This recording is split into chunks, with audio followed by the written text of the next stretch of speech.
skip saja ya, tidak usah kita pilih. Nah, ini membuat kelompok kerja. Halo, assalamualaikum warahmatullahi wabarakatuh. Apa kabar Bapak Ibu guru sekalian? Bagi yang mendaftar P3K, sebentar lagi ujian untuk tahap 2 ya.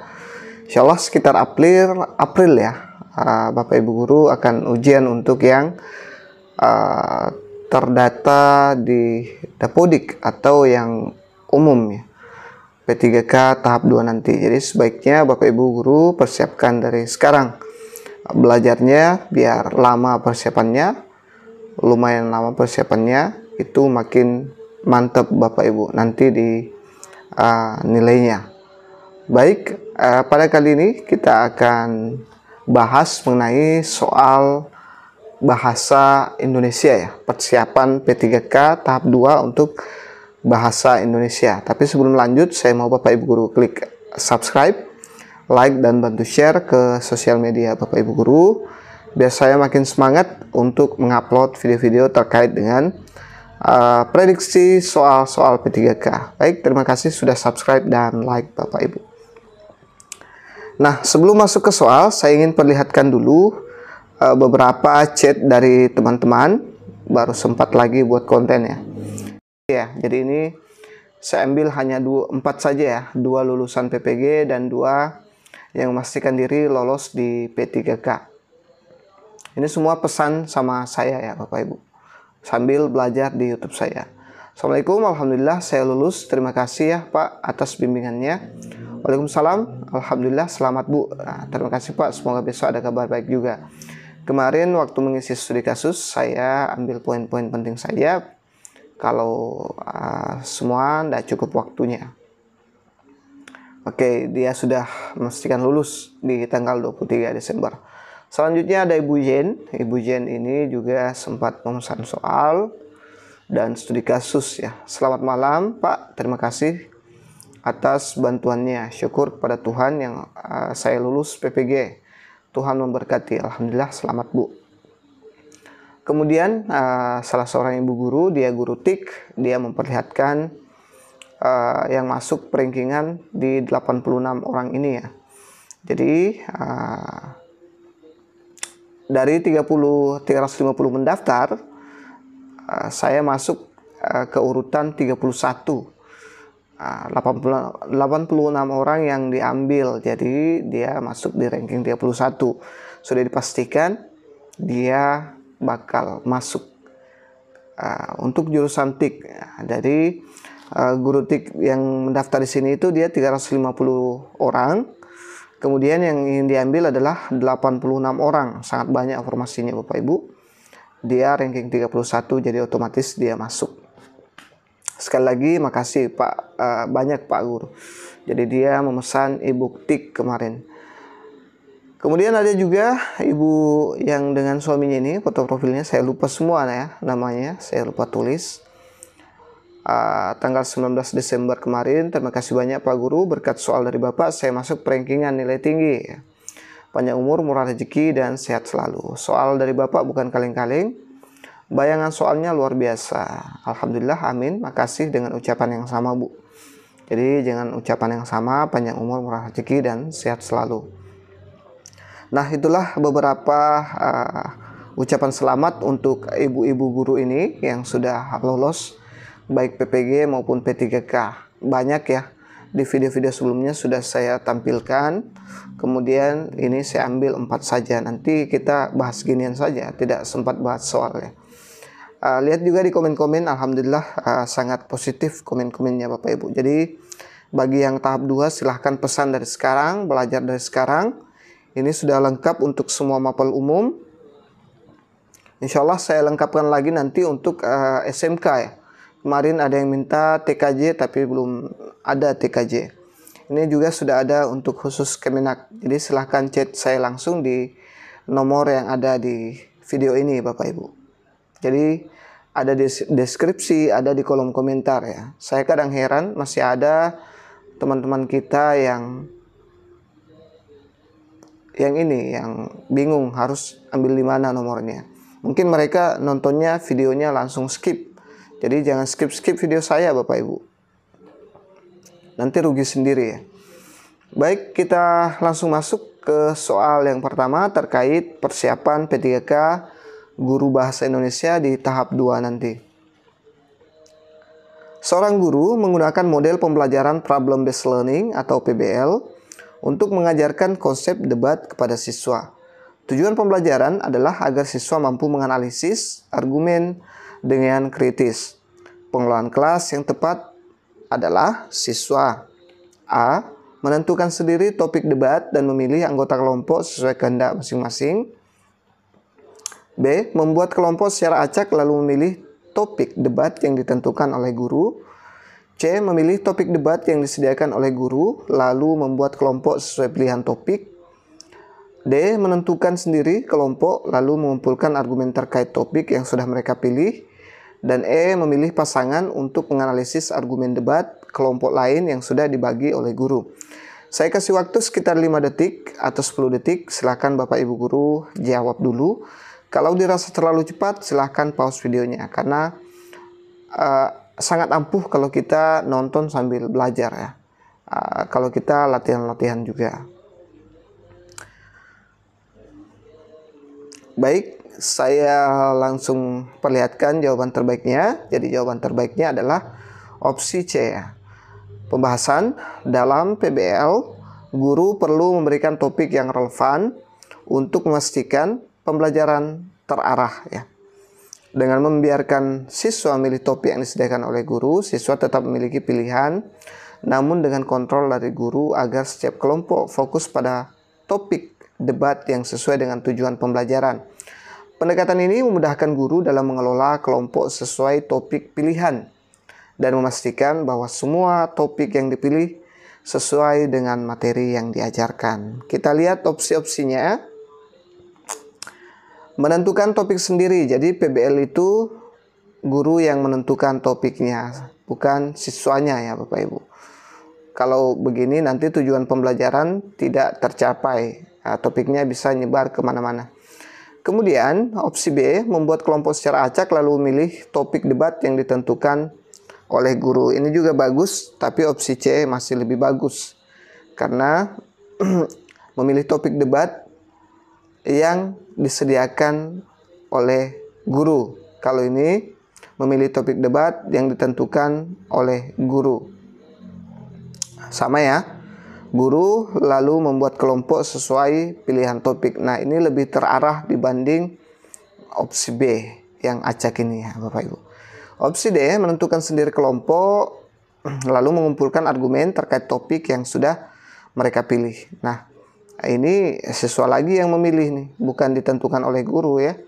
Kemudian menentukan sendiri kelompok, bisa jadi nanti kelompoknya homogen, tidak heterogen. Sedangkan yang ditekankan adalah kelompok heterogen ya Bapak Ibu, yang diinginkan.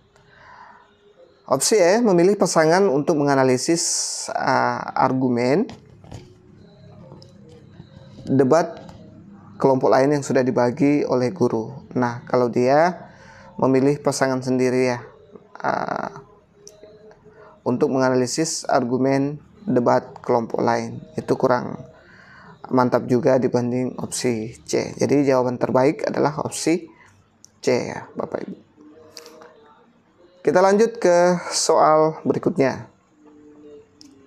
Jangan lupa like, subscribe, dan bantu share ya. Di akhir pembelajaran teks persuasif, peserta didik diharapkan mampu mengidentifikasi ciri-ciri kebahasaan teks persuasif dengan benar. Urutan pembelajaran yang tepat agar kegiatan pembelajaran lebih efektif dan interaktif adalah A. Mendengarkan penjelasan guru, mencermati contoh teks persuasif, membuat teks persuasif secara individu dan mempresentasikannya di depan kelas. B. Mencermati contoh teks, mengidentifikasi unsur kebahasaan secara berkelompok, mempresentasikan hasil analisis dan menerima penguatan dari guru. C. Mengamati teks persuasif, mengidentifikasi unsur kebahasaan secara individu dan menerima penguatan guru.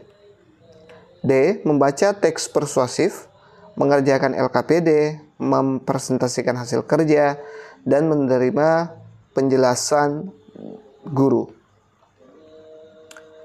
E. Mengidentifikasi unsur kebahasaan dalam kelompok, mendiskusikan dengan guru, membuat peta konsep, dan mengumpulkan pekerjaan. Silahkan dijawab dulu Bapak Ibu. Jadi soalnya sengaja saya buat HOTS tingkatan tertinggi ini ya. Jadi nanti pada saat ujian menemukan soal yang kesulitannya di bawah ini, itu akan sangat mudah mengerjakan soal-soalnya. Baik, jadi kita lihat jawaban terbaiknya. Jawaban terbaiknya ada di opsi B. Pembahasan pilihan B adalah urutan yang paling efektif karena dimulai dengan contoh teks yang memberikan peserta didik gambaran awal. Selanjutnya, mengidentifikasi unsur kebahasaan secara berkelompok memungkinkan interaksi yang mendalam, dan presentasi depan kelas memotivasi untuk memahami materi dengan lebih baik. Penguatan dari guru pada tahap akhir memberikan koreksi dan pemahaman tambahan. Nah, itulah jawaban yang terbaik. Mendengarkan penjelasan guru, sebaiknya guru itu tidak usah terlalu banyak berceramah lagi ya. Nah, lagian di sini dia membuat teks persuasif secara individu. Ingat, usahakan pilih yang berkelompok jika ada yang berkelompok seperti video-video sebelumnya. Opsi B, mencermati contoh teks, mengidentifikasi unsur kebahasaan secara berkelompok, mempresentasikan hasil analisis, dan menerima hasil penguatan dari guru. Jadi inilah yang terbaik ya. Opsi C, mengamati teks persuasif, mengidentifikasi unsur kebahasaan secara individu, dan menerima penguatan dari guru. Ini kurang bagus juga Bapak Ibu, karena di sini dia bekerjanya secara individu ya, tidak secara berkelompok, kemudian tidak ada presentasi juga, jadi agak kurang bagus. Opsi D, membaca teks persuasif, mengerjakan LKPD, mempresentasikan hasil kerja, dan menerima penjelasan guru. Nah, lebih tepatnya adalah menerima atau guru memberikan penguatan ya. Hanya membaca saja itu lebih bagus mengidentifikasi daripada hanya membaca saja Bapak Ibu. Jadi otomatis B lebih bagus. Mengidentifikasi unsur kebahasaan dalam kelompok bagus. Mendiskusikan dengan guru, membuat peta konsep, dan mengumpulkan pekerjaan. Harusnya urutannya adalah yang terbaik itu adalah opsi B. Dia dikasih contoh dulu, baru mengidentifikasi, kemudian mendiskusikan dengan temannya. Jadi ini kurang mantap, tidak ada penguatan. Baik, kita lanjut ke soal berikutnya. Jangan lupa subscribe, like, dan bantu share. Yang ingin pesan silahkan chat ya Bapak Ibu, soal-soalnya untuk persiapannya. Insya Allah tidak akan rugi kalau Bapak Ibu pesan. Guru ingin agar siswa mampu membedakan struktur dan unsur kebahasaan teks deskripsi dengan teks narasi. Urutan pembelajaran yang sebaiknya dilakukan agar siswa dapat belajar dengan optimal adalah: A. Menyimak penjelasan guru, mengidentifikasi teks deskripsi secara berpasangan, mendiskusikan hasil, dan melakukan refleksi bersama. B. Mengamati teks deskripsi, membandingkan dengan teks narasi, membuat peta konsep, dan mempresentasikan di depan kelas. C. Mencermati contoh teks deskripsi, membandingkan struktur teks deskripsi dan narasi secara berkelompok, mengerjakan LKPD, dan menerima penguatan dari guru. D. Membaca materi teks deskripsi, mengidentifikasi unsur kebahasaan, membandingkan dengan teks lain, dan menyampaikan hasilnya di depan kelas.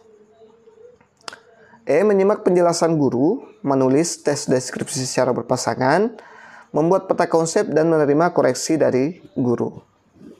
Silahkan dijawab dulu Bapak Ibu.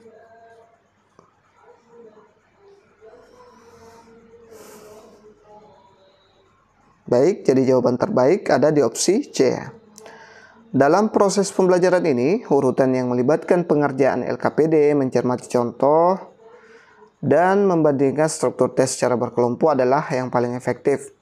LKPD mengarahkan peserta didik pada tujuan pembelajaran, dan kegiatan membandingkan teks dalam kelompok memungkinkan pembelajaran lebih kolaboratif. Ingat, selalu dalam kelompok itu ditekankan pembelajaran kolaboratif.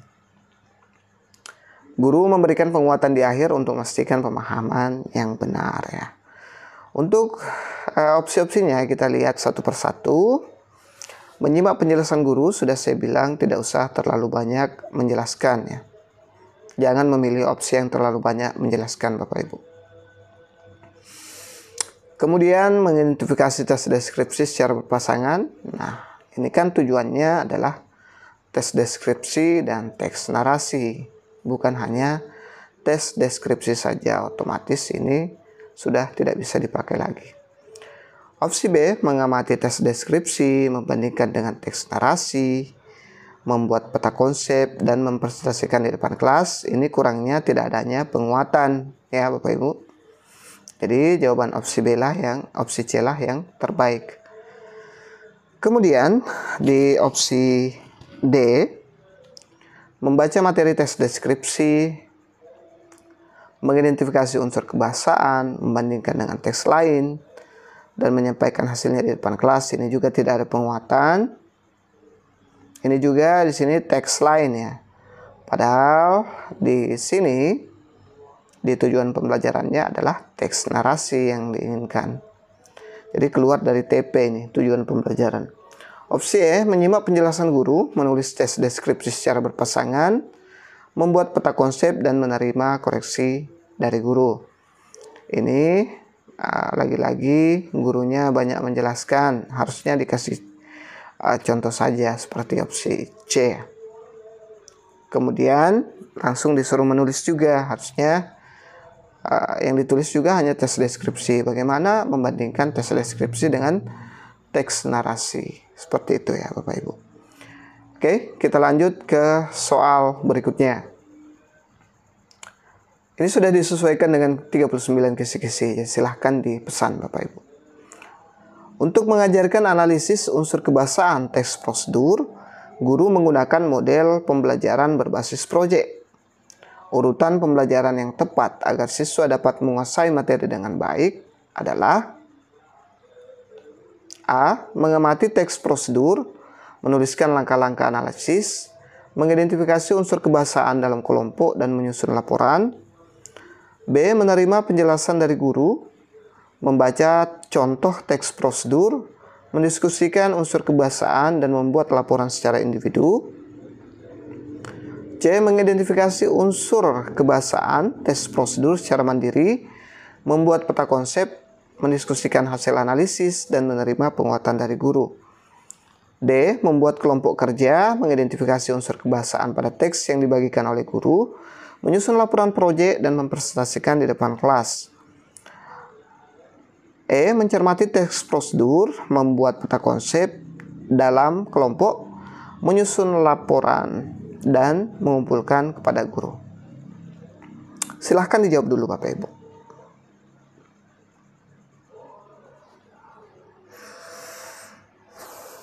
Jadi jawaban terbaik ada di opsi D. Opsi D adalah urutan yang tepat untuk model pembelajaran berbasis proyek. Ingat, berbasis proyek itu berarti ada sesuatu yang dihasilkan. Karena dimulai dengan kerja kelompok untuk menganalisis, kemudian mendorong kolaborasi. Ingat ya, sangat ditekankan kolaborasi. Setelah itu penyusunan laporan proyek, menguatkan pemahaman, dan melatih kemampuan menyusun hasil analisis secara sistematis. Presentasi di depan kelas membantu siswa belajar dari teman lain dan mengonfirmasi pemahaman. Coba kita lihat opsi-opsi yang lainnya. Opsi A, mengamati teks prosedur, menuliskan langkah-langkah analisis, mengidentifikasi unsur kebahasaan dalam kelompok, dan menyusun laporan. Ini sebenarnya agak bagus juga Bapak Ibu. Dia sudah mengamati teks prosedur, menulis langkah-langkah analisis, menuliskan langkah-langkah analisisnya, mengidentifikasi unsur kebahasaan dalam kelompok dan menyusun laporan. Nanti kita bandingkan dengan opsi D ya. Opsi B, menerima penjelasan guru. Ingat, kalau ada kata begini, kita tidak usah pilih ya, kita skip saja. Opsi C, mengidentifikasi unsur kebahasaan teks prosedur secara mandiri. Nah, ini juga yang ada opsi secara mandiri, secara individual. Kita skip saja ya, tidak usah kita pilih. Nah, ini membuat kelompok kerja. Kemudian mengidentifikasi unsur kebahasaan teks yang dibagikan oleh guru, kemudian menyusun laporan proyek dan mempresentasikannya di depan kelas. Oke, nah inilah yang terbaik ya, opsi D ini. Mencermati teks prosedur, membuat peta konsep dalam kelompok, menyusun laporan, dan mengumpulkannya kepada guru. Opsi A dan opsi E itu sebenarnya cenderung sama Bapak Ibu.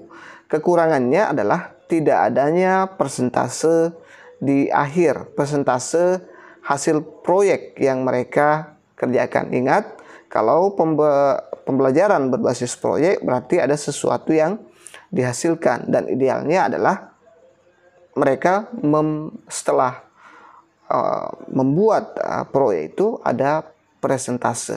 Paham ya Bapak Ibu? Baik, kita lanjut ke soal berikutnya. Jangan lupa subscribe, like-nya. Pembelajaran yang berlandaskan prinsip kontekstual harusnya memberikan pengalaman nyata yang dekat dengan kehidupan sehari-hari peserta didik. Contoh pembelajaran yang sesuai dengan prinsip ini adalah peserta didik A. diminta untuk mencatat berita terkini dari televisi dan menyampaikan hasilnya di kelas.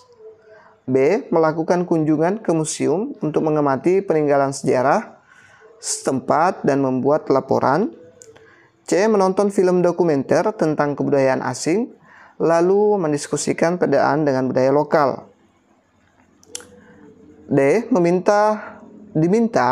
Peserta didik diminta membuat poster tentang tokoh nasional yang mereka kagumi dan mempresentasikannya.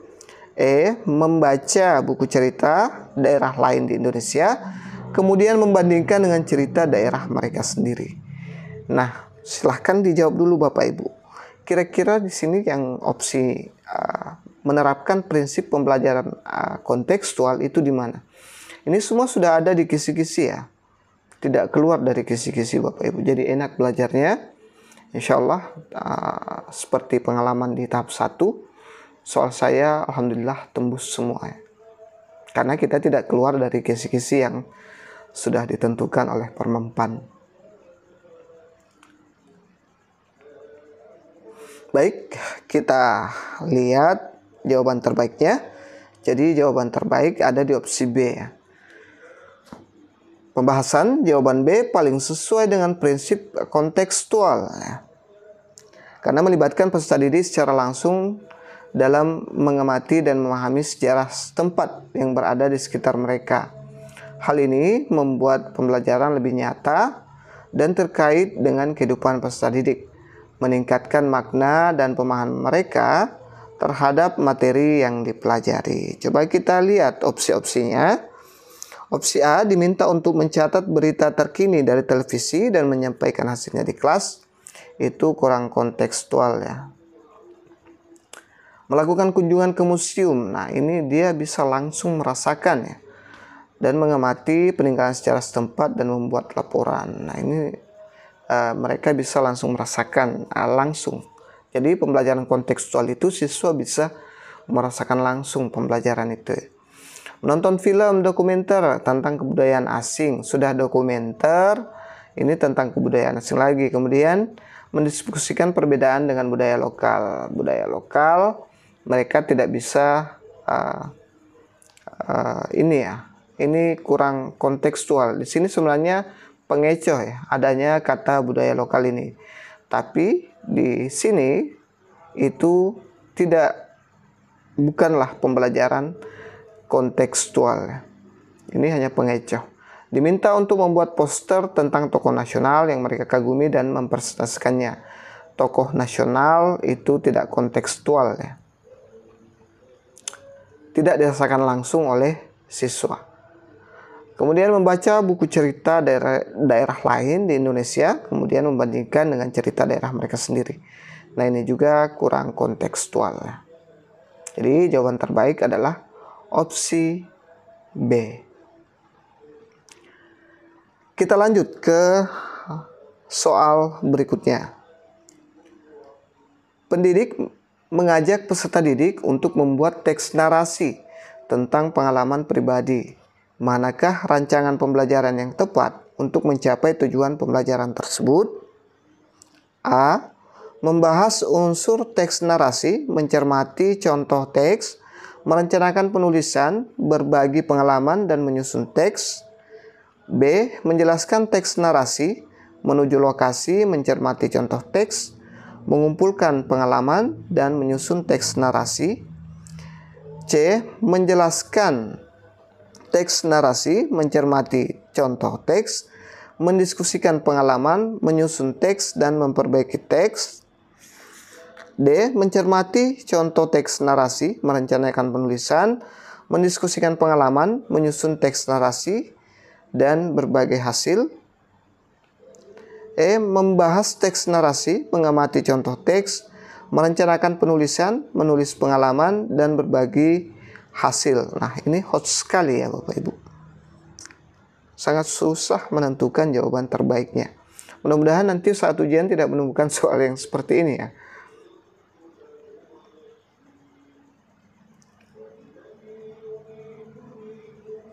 Baik, kita langsung lihat jawaban terbaiknya. Jadi jawaban terbaiknya adalah opsi A ya. Karena dalam pembelajaran teks narasi, peserta didik terlebih dahulu membahas unsur-unsur teks narasi dan mencermati contoh teks narasi yang ada. Setelah itu, mereka merencanakan penulisan dengan berbagai pengalaman pribadi dan kemudian menyusun teks narasi berdasarkan pengalaman tersebut. Urutan ini membuat peserta didik dapat mengaitkan teori dengan pengalaman pribadi secara efektif. Nah, di sini kan pendidik mengajak peserta didik untuk membuat teks narasi tentang pengalaman pribadi mereka. Nah, opsi A lah yang memiliki poin terbaik. Jadi teks narasi itu yang pertama adalah membahas dulu unsur-unsur apa saja yang ada dalam teks narasi. Kemudian setelah itu kita kasih contoh. Setelah itu kita suruh mereka menulis. Kemudian yang ditulis itu adalah pengalaman pribadi mereka. Dan setelah itu mereka menyusun teks. Kalau opsi B menjelaskan teks narasi menuju lokasi, ya ini kan berdasarkan pengalaman pribadi mereka. Kalau menuju lokasi mau kemana ya? Jadi kurang tepat. Kalau kita tidak paham, jadi harus dikasih sesuai dengan soal ya. Kalau kita tidak perhatikan soal, kita bingung nanti. Menjelaskan teks narasi, mencermati teks narasi. Mencermati, nah ini sudah saya bilang, jangan terlalu banyak menjelaskan. Kalau ada kata menjelaskan, kita coret saja. Ini juga menjelaskan ya.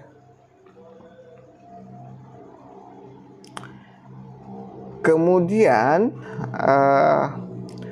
mendiskusikan pengalaman, menyusun teks, dan memperbaiki teks. Kemudian mencermati contoh teks narasi, merencanakan penulisan, kemudian mendiskusikan pengalaman, menyusun teks narasi, dan berbagi hasil. Nah, ini lebih bagus opsi A ya.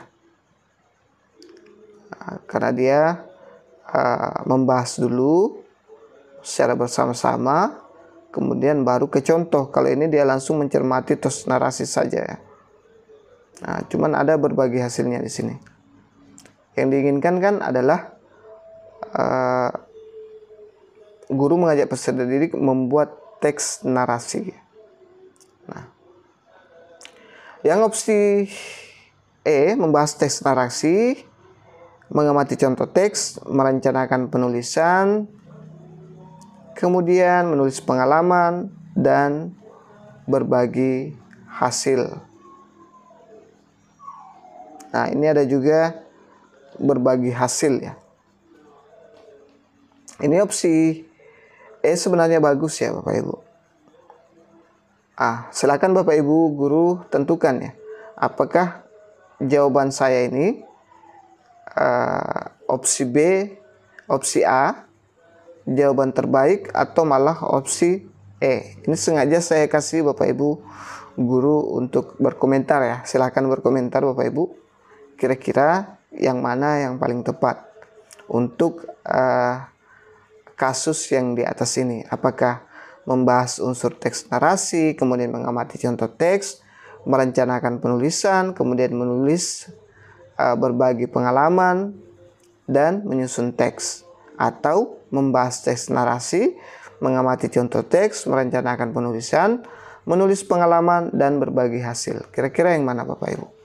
Kalau saya opsi A ya, tetap di opsi A.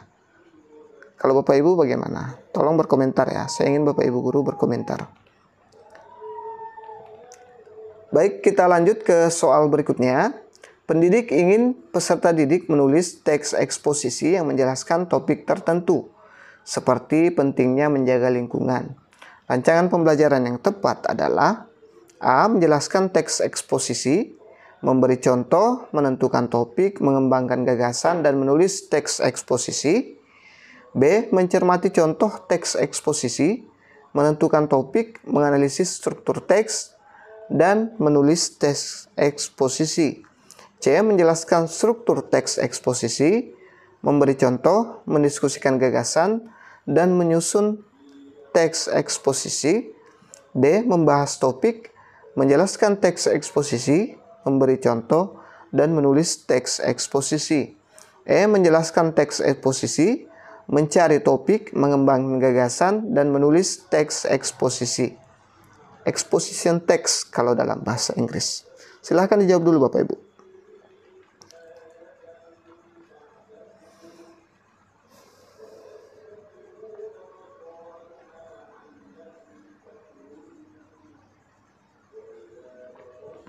Baik, saya yakin Bapak Ibu guru sudah jawab. Kita lihat jawaban yang tepat. Jadi jawabannya adalah opsi C. Karena untuk menulis teks eksposisi, pendidik perlu menjelaskan struktur teks eksposisi dan memberi contoh terlebih dahulu. Kemudian setelah itu, peserta didik dapat mendiskusikan gagasan yang relevan dengan topik tertentu, seperti menjaga lingkungan, dan kemudian menyusun teks eksposisi berdasarkan pemahaman mereka terhadap struktur dan gagasan tersebut. Proses ini membuat pembelajaran menjadi lebih sistematis dan terarah. Coba kita lihat opsi-opsinya. Menjelaskan teks eksposisi, memberi contoh, menentukan topik, mengembangkan gagasan, dan menulis teks eksposisi. Kurang bagus ya. Kalau ada membahas secara umum, itu kurang bagus. Bedanya di opsi C, di sini dia hanya menjelaskan strukturnya saja, tidak banyak tentang eksposisi itu sendiri ya. Kemudian dia memberi contoh, mendiskusikan gagasan, kemudian menyusun, setelah itu langsung menyusun teks eksposisi. Opsi B mencermati contoh teks eksposisi, kemudian menentukan topik, menganalisis struktur teks, dan menulis teks eksposisi. Ya, di sini dia hanya mencermati, kemudian langsung menentukan topik. Urutannya kurang bagus ya. Harusnya dijelaskan dulu strukturnya, baru dikasih contoh, kemudian kita mendiskusikan gagasan, kemudian menyusun teks eksposisinya. Kalau opsi D, membahas topik, menjelaskan teks eksposisi, memberi contoh, dan menulis teks eksposisi. Dia langsung membahas, menjelaskan teks eksposisi, memberi contoh, kemudian menulis. Ini double ya, membahas, menjelaskan. Harusnya membahas topik saja baru memberikan contoh ya. Opsi E, menjelaskan teks eksposisi, mencari topik, mengembangkan gagasan, dan menulis teks eksposisi. Kekurangannya dia tidak ada contohnya di sini ya Bapak. Seperti itu. Semoga difahami ya Bapak Ibu. Guru bahasa Indonesia pasti tangkap ini. Kita lanjut ke soal berikutnya. Jangan lupa subscribe, like, dan bantu share. Pembelajaran yang mengintegrasikan konteks lokal dalam pembelajaran bahasa Indonesia bertujuan agar peserta didik lebih mudah memahami materi ajar. Manakah contoh penerapan pembelajaran kontekstual yang tepat dalam pembelajaran bahasa Indonesia? A. Peserta didik diberi tugas membaca cerita pendek dari buku-buku yang terbit tahun ini. B. Peserta didik diminta menulis cerita berdasarkan tema-tema yang sedang viral di media sosial.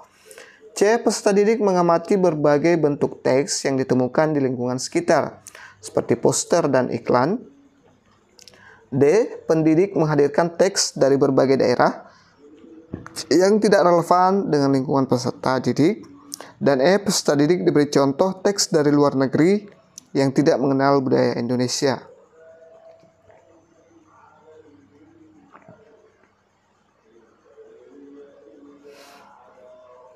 Nah, ini mengaitkan antara pembelajaran bahasa Indonesia, mengintegrasikan ya. Di kisi-kisi ada Bapak Ibu. Mengintegrasikan konteks lokal dalam pembelajaran bahasa Indonesia. Kemudian, ini komplikasi soalnya. Dia juga meminta bagaimana supaya pembelajaran itu kontekstual. Baik, kita lihat jawaban terbaiknya. Jadi jawaban terbaiknya adalah peserta didik mengamati berbagai bentuk teks yang ditemukan di lingkungan sekitar seperti poster dan iklan. Ini mereka langsung berhadapan langsung dengan teks poster dan iklan ini di lingkungan sekitar mereka ya. Pembelajaran kontekstual berfokus pada keterkaitan materi dengan kehidupan nyata dan lingkungan peserta didik.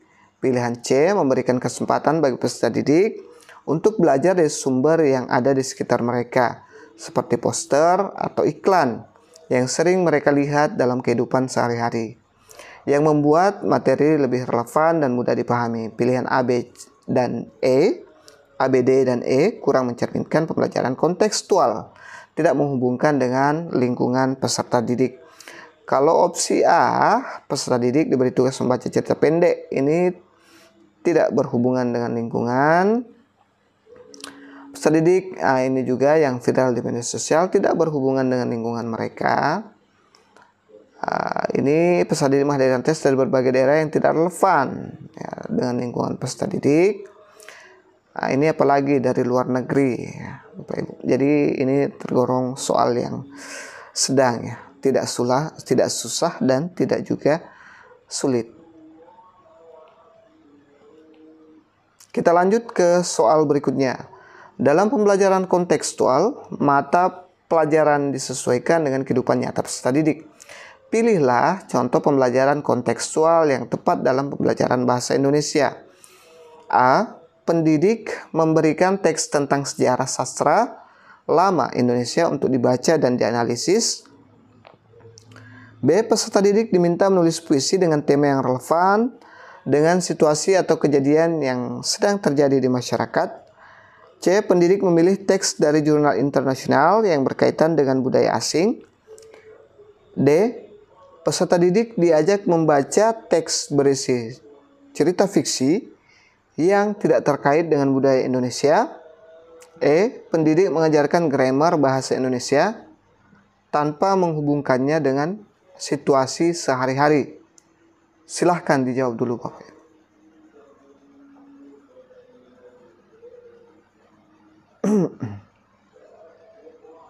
Baik, jadi jawaban terbaiknya ada di opsi B ya. Peserta didik diminta untuk menulis puisi dengan tema yang relevan dengan situasi atau kejadian yang sedang terjadi di masyarakat. Pembelajaran kontekstual bertujuan agar peserta didik dapat menghubungkan pembelajaran dengan situasi kondisi yang ada di sekitarnya. Pilihan B merupakan penerapan yang tepat karena mengharuskan peserta didik untuk menciptakan puisi yang relevan dengan peristiwa yang sedang berlangsung di masyarakat, yang menjadikan pembelajaran lebih bermakna. Pilihan lainnya tidak memperhatikan relevansi dengan kehidupan nyata peserta didik. Jadi tidak perlu saya lihat lagi ya satu persatu Bapak Ibu, sudah di soal sebelumnya. Kita lanjut ke soal berikutnya. Jangan lupa subscribe, like, dan bantu share. Untuk meningkatkan pemahaman peserta didik terhadap materi teks deskripsi, pendidik menerapkan pembelajaran kontekstual. Manakah yang menjadi contoh penerapan pembelajaran kontekstual yang tepat dalam hal ini? A. Pendidik memberikan tugas membaca teks deskripsi tentang tempat wisata dari luar negeri. B. Peserta didik diberi tugas menulis teks deskripsi tentang rumah atau lingkungan mereka sendiri. C. Peserta didik diberi tugas membaca teks deskripsi tentang alam yang tidak dikenal. D. Pendidik memberi teks deskripsi yang sangat sulit dan tidak ada kaitannya dengan kehidupan sehari-hari. Dan E. Peserta didik diminta untuk membaca teks deskripsi yang penuh dengan istilah asing. Silahkan dijawab dulu Bapak Ibu. Saya yakin dari beberapa soal sebelumnya Bapak Ibu guru bisa langsung mengunci jawabannya. Baik, kita lihat jawaban terbaiknya. Jadi jawaban terbaiknya ada di opsi B. Peserta didik diberi tugas menulis teks deskripsi tentang rumah atau lingkungan mereka sendiri. Jadi kalau kontekstual itu terkait dengan lingkungan belajar siswa atau lingkungan rumah siswa, kemudian tempat tinggal siswa itu terkait dengan kontekstual ya. Atau mereka langsung merasakan pembelajaran itu termasuk pembelajaran kontekstual bermakna ya. Pembelajaran kontekstual mengutamakan hubungan antara materi ajar dan kehidupan nyata peserta didik. Ya, pilihan B merupakan contoh yang tepat karena meminta peserta didik untuk mendeskripsikan sesuatu yang dekat dengan kehidupan mereka, yaitu rumah atau lingkungan sekitar. Hal ini membuat pelajaran lebih relevan, bermakna ya. Pilihan A, C, dan E tidak mencerminkan pembelajaran kontekstual karena menghubungkan materi dengan pengalaman atau lingkungan peserta didik. Ini termasuk soal yang mudah menurut saya Bapak Ibu. Baik, itu saja dulu yang sempat saya share pada kesempatan kali ini. Mudah-mudahan ada manfaatnya, bisa membantu Bapak Ibu guru lulus nanti. Bagi Bapak Ibu guru yang ingin pesan soalnya, semua mapel ada ya. Silahkan chat nomor saya. Persiapkan diri dari sekarang. Terima kasih. Wassalamualaikum warahmatullahi wabarakatuh.